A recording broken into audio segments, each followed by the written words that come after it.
My daughter stood by while my other daughter was assaulted. To start off everything, I'm a widow and have 3 children, but in this post I'll be focused on my 2 youngest daughters, Leah F14 and Maya F18. Fake names of course. For little background, Leah was raped by 4 men back in December. How this incident accrued was Maya threw a party while I was working the night shift, and 4 of the boys that were attendants at this party assaulted Leah. It's been devastating to say the least. Leah has lost all of her spark and quit cheer. Plus on top of that, she opted out of her freshman year by just continuing to do courses online. She doesn't sleep in her room anymore but with me, and just wears my late husband's hoodies all day, and I feel so helpless as a mother because I don't know how I can help her. Throughout the investigation a lot of things came out regarding Maya's part in this. She did not set up her little sister, however I feel like she severely neglected her, and all of this could have been avoided if she just followed my rules. I never approved a party. I left in her charge of watching Leah, and before you guys say well you're her mother, it's not her job to watch your kid, but the thing is, it was her job. I pay her really well to look after her sister while I work nights. It's been an agreement we had for years. Leah is not special needs in any way. The only thing I asked of Maya is that she makes sure her sister does her homework and gets to bed at a reasonable time. The men that assaulted Leah, Maya invited herself. She knew them personally and knew they had affiliates to gangs and did not care. Instead, what I found out in this investigation, she tried to put Leah with one of these boys and Leah was not interested. This boy was harassing Leah all night, trying to get her to kiss him. Then Leah had enough and went to her room, and the moment Maya left the house to go, to same boy and his friends went up to my daughter's room and raped her. The worst part about this to me is that people that were at the party heard her yelling and did not do anything but just assumed a couple was arguing upstairs. We didn't know what happened until the next morning when the party was over. Having her do a rape kid was traumatizing for her and probably the worst moment as a parent for me. Then couple weeks later she tested positive for a curable STD. My baby has been so broken ever since, even though they did get those boys and all 4 pleaded guilty because they had evidence on their phone. But it's still so extremely hard for Leah right now. Maya on the other hand has been remorseful, and Leah has no animosity towards her and doesn't blame her, still loves her sister. But I don't know why. For me, I'm so angry at Maya and I've been really trying to forgive her, but I can't as of now. I can't even look at her without not wanting to lash out. Her prom is next weekend and I honestly couldn't care less. She tries to have conversations with me, but it's hard for me to show any interest in them. I don't hate my daughter, I still love her. But I just have strong dislike for her right now. I've been reading self-help books trying to learn how to address this properly. I feel like I can open up to anyone about this in life. I guess this may be cry for help as a mother. Edit. Thank you for all the feedback. The most repetitive question I'm seeing is if Maya still watches Leah? The answer is hell no. I don't trust her anymore and it might take years to get it back. I'm on a leave of absence currently. Also, Leah is not therapy as of right now. She expressed to me she's not ready for that. I think after the sentencing she might be open to it. Maya is also in therapy but skips a lot of appointments, and I'm in therapy too, and it's been helping me remain calm throughout this situation and not want to lash out at Maya. But the number one advice that I'm seeing in here that I'm strongly considering is sending Maya to my parents' house for a while and get some space from her. Sorry, quick second edit for the ones asking if Maya is in a gang. To my knowledge she isn't. The most I have ever caught her doing was smoking some pot and vaping. I also don't want to think Maya would ever intentionally set up her sister to be brutally assaulted. So I'm leaning towards Maya genuinely was being plain neglectful that night. Also, I feel like it would have came up in the investigation if she intentionally set up Leah. Also, the boy Maya was trying to set Leah up with was 17 at the time, he's 18 now, and the other 3 were grown men. Now for the comments. Commenter 1: therapy, as soon as possible. For all of you. Original poster: yes, of course I already have been going to therapy way before this all, and Leah on the other hand doesn't want to do therapy just yet and I want to respect her boundaries. Maya has been skipping a lot of her appointments but she's also in personal therapy as well. Update: a lot has progressed in the past couple of days and it would be only right to update you guys on what happened and get some advice from you guys regarding everything. But to answer multiple questions I received from my last post about why hasn't Maya been further punished. To put it quite simply, Maya was arrested the night of Leah's attack. She was charged with felony child endangerment and 2 misdemeanors. The judge was very nice to her and made her pay a $2,000 fine, 60 hours of community service and 3 years probation. Plus I took her car, but after this update, I maybe should have given her a harsher punishment. But back to the update. TLDR at the bottom. On Thursday afternoon, me and Maya got into a fight. The dispute happened because Leah came to me virtually upset and on the verge of tears.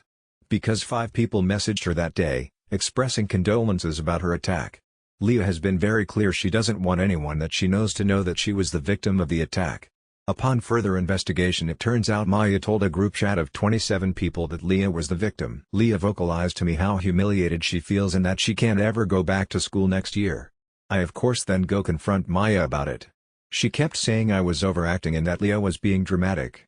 I tried to reason with her to see how she hurt her sister and she did not see the issue. She stopped me off mid-lecture for me and said, "Jesus Christ, Mom, you need to let her deal with this shit instead of always rushing to her defense. Leah is not different from other women in the world that deal with rape, at least they don't make it their entire personality like she does.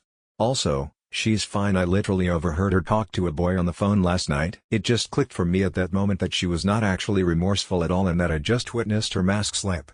I just responded with "pack your shit up" and that she will be staying with my parents until I allow her back. That's exactly what she did. But the next morning I got a text from Maya to meet her at her therapist appointment that was later that day. King back, I wish I had never gone because her therapist majority of the visit only saw her POV, but at the start of the appointment, it opened up with Maya apologizing and explaining her thought process of why she told her friends, and it was because she was venting, plus she didn't think of it as a big deal because it's public case that was on the news and Leah seems fine these days. Leah is listed as a Jane Doe and not named nowhere, but I digress. We then get into the nitty-gritty of it all. Maya then tells me in front of the therapist that she feels emotionally neglected by me and that I never seemed to care about her trauma when it came to the situation. Which is for her is having to stay in jail for a weekend and losing one of her friends, which is one of Leah's literal rapist. I wish I can say I'm joking, but I'm dead serious. We were talking about that for the first 30 minutes. Her therapist was guilt-tripping me for not being more emotionally there for Maya and that I should try to see as her mom since their father is no longer with us.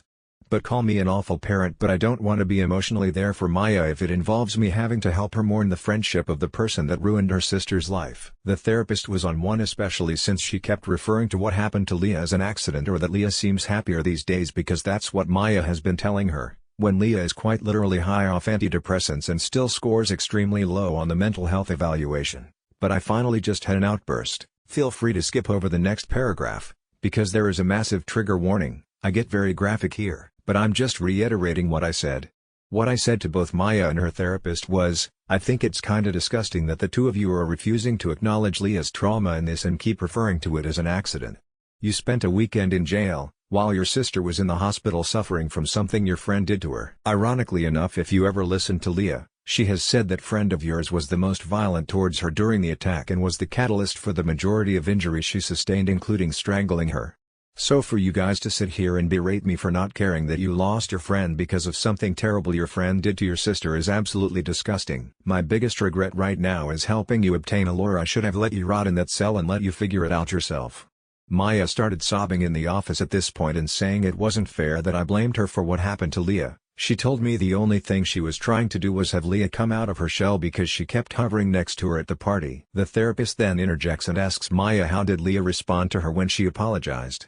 Maya in such a defensive manner says, apologize for what? I didn't rape her.